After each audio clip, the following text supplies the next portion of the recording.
बिस्मिल्लाहिर्रहमानिर्रहीम। कुछ दोस्तों के जो अक्सर क्वेश्चन जो मुझे देखने को मिलते हैं कमेंट्स में, तो वो यही है कि पौधा जो है वो कमज़ोर है, वो ग्रोथ नहीं कर रहा है, बढ़ोतरी नहीं कर रहा है। 3 साल 4 साल 5 साल का पौधा है, लेकिन वो उसकी ग्रोथ नहीं हो रही है और वो बढ़ नहीं रहा है। जिस तरह कि आप ये 2 पौधे देख सकते हैं।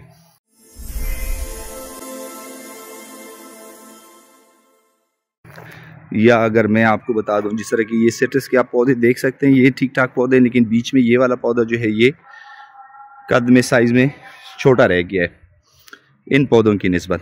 तो अब वजह क्या है? अगर आपके पास कोई भी फ्रूट प्लांट है, आपके पास सिट्रस है, आपके पास गुआवा है, आपके पास पीच है, एप्रिकॉट है या प्लम है, कोई भी फ्रूट का पौधा है, लेमन के हैं, और वो ग्रोथ नहीं कर रहा है, बढ़ोतरी नहीं कर रहा है, 3-4 साल का पौधा हो गया और आप समझ रहे हैं कि अपने एज के हिसाब से ये पौधा जो है वो ग्रोथ नहीं कर रहा है, तो उसकी एक बुनियादी वजह ये हो सकती है कि जो पौधे की जड़ें हैं वो कमज़ोर हैं इस एरिया में, और वो ज़मीन से खुराक नहीं उठा रहे हैं। जो जड़ों की मजबूती के लिए सबसे ज़रूरी एलिमेंट है, जो ज़रूरी अंसर है, वो है फास्फोरस। फास्फोरस जो है वो जड़ों की ग्रोथ के लिए, जड़ों की बढ़ोतरी के लिए बेहतरीन है, ज़रूरी है।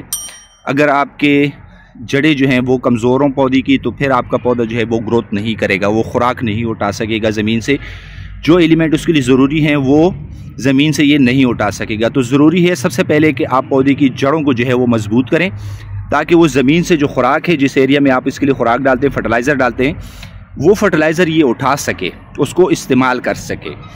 अब जड़ों को हम किस तरह मजबूत करेंगे और इसके काबिल बनाएंगे कि वो खुराक जो है वो उठा सके? तो उसके लिए हमें ज़रूरत होगी कि हम इस पौधे को फास्फोरस दें, जो सबसे ज़रूरी जुज़ है पौधे के लिए, क्योंकि जड़ें ही पौधे की जड़ें जो हैं वो ही मेन जुज़ है पौधे का।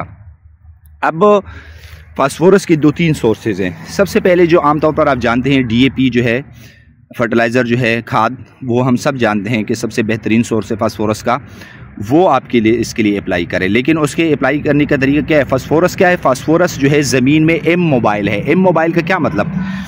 जिस तरह की नाइट्रोजन होता है, नाइट्रोजन आप यहाँ पे डालते हैं, लेकिन वो क्या करते हैं कि वो हरकत करता है जड़ों की तरफ, वो जाता है, वो बॉन्ड बनाता है और वो आगे जाता रहता है पानी के ऑस्मोसिस के साथ साथ। लेकिन फास्फोरस को अगर आपने यहाँ डाला है और जड़ें वहाँ पे हैं, तो फिर जड़ें जब तक यहाँ नहीं पहुँच जाएं, फास्फोरस जो है वो मूवमेंट नहीं करेगा, वहाँ तक नहीं जाएगा, ये यहीं पड़ा रहेगा और पौधा जो है इसको एब्ज़ॉर्ब, इसकी जड़ें जो है इसको एब्ज़ॉर्ब नहीं कर पाएगा। तो आपने करना क्या है कि फास्फोरस को आपने रूट जोन जो है, रूट जोन, जड़ों की जो जगह है जहाँ पे जड़ें होती है, वहाँ पे आपने अप्लाई करना होता है। बाज़ लोग इसको बिल्कुल यहाँ पे तने के साथ अप्लाई कर देते हैं, यहाँ पे जड़ें नहीं होती। जड़ें जो है आपके तने से तकरीबन 1 फुट के फासले पर, या अगर बड़ा पौधा है तो 2-3 फुट के फासले पर या 4 फुट के फासले पे होती है। अब अगर ये जिस तरह की ये पौधा अभी आप देख रहे हैं, इसकी ग्रेथ या इसकी छतरी जो है वो इतनी ज़्यादा नहीं है कैनोपी, तो इसकी जड़ें जो हैं वो इस एरिया में होंगी, इस एरिया में इसकी जड़ें होंगी। तो फिर आपने करना क्या है कि फास्फोरस आपने इस एरिया में अप्लाई करना है। ये जगह छोड़ के आपने तकरीबन 1 फुट के फासले पे, 1.5 फुट के फासले पे यहाँ पे आपने इसके लिए फास्फोरस अप्लाई करना है। अब इसके 2-3 तरीके। एक तो ये है कि आप नॉर्मली इसको इस एरिया में आप इसके लिए ब्रॉडकास्ट करके, इसको मिट्टी के साथ गोडी करके हल्की से छिड़काव पानी का कर दें। ज़्यादा अपने पानी इसके लिए नहीं खड़ा करना, वरना ये लीच डाउन हो जाएगा और रूट जोन से जो है वो निकल जाएगा। हल्का से आपने इस एरिया को आपने सिर्फ नम रखना है मिट्टी में इसको मिक्स करके। अच्छा, इसके अलावा आपके पास जो है SSP है, NP है, ठीक है, ये सारे फास्फोरस के जो है वो सोर्सेज हैं। इसके अलावा ऑर्गेनिक साइड पे अगर आप जाएं तो ऑर्गेनिक P के नाम पे आता है, उसमें भी फास्फोरस जो है वो एक जुज़ जो है वो शामिल है, वो भी आप अप्लाई कर सकते हैं। एक तरीका तो ये हो गया कि आप इसके लिए अप्लाई कर लें रूट जोन में। दूसरा तरीका ये है कि एक सुराख आप यहाँ पे कर लें तकरीबन 1 फुट, एक सुराख आप यहाँ पे कर लें, एक वहाँ पे कर लें, एक वहाँ पे कर लें, 4 सुराख 1-1 फुट के कर लें, और उसमें जो है आप DAP या फास्फोरस का सोर्स जो है वो डाल के सुराख को बंद कर लें और उसके बाद उसको पानी दे दें। तो जड़ें जो है वहाँ से ये उठाना शुरू करेंगे और उसकी जड़ें जो है वो मजबूत होना शुरू हो जाएंगी, और उसके बाद जो है पौधा जो है आपका ग्रोथ करने लगेगा। और जिस तरह के आम पौधे हैं, और बहुत ही जल्द वो अपने जो एज के हिसाब से वो ग्रोथ जो है वो अटेन कर लेगा।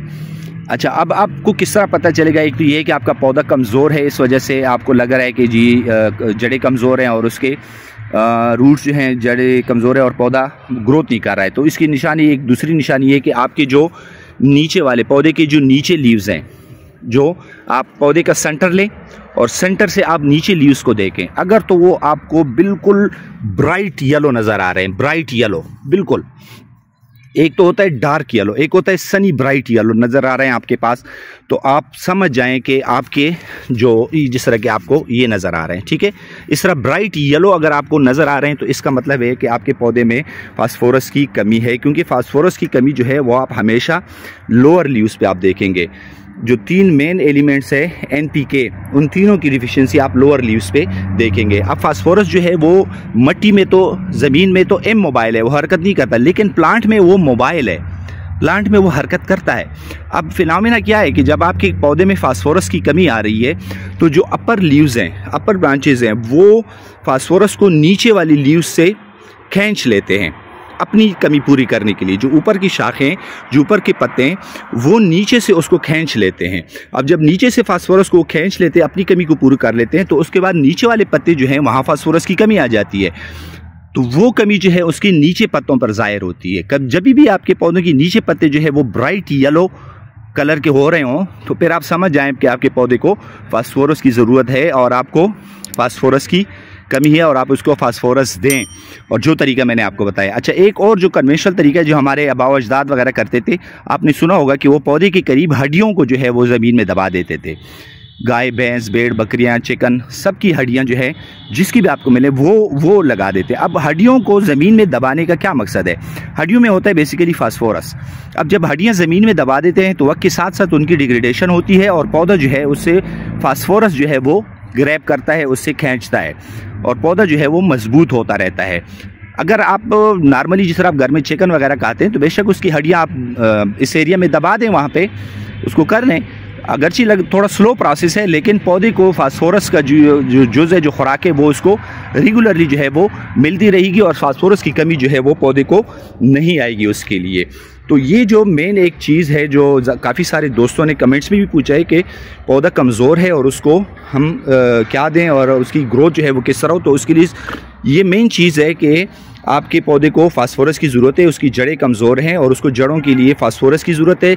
वो कमी जब पूरी होगी तो ऑटोमेटिकली आपका पौधा जो है बहुत तेज़ी से ग्रो करने लगेगा और बहुत जल्दी बाकी पौधों की ये शाना बशाना खड़ा होगा और उसी स्टेज तक ये पहुंच जाएगा।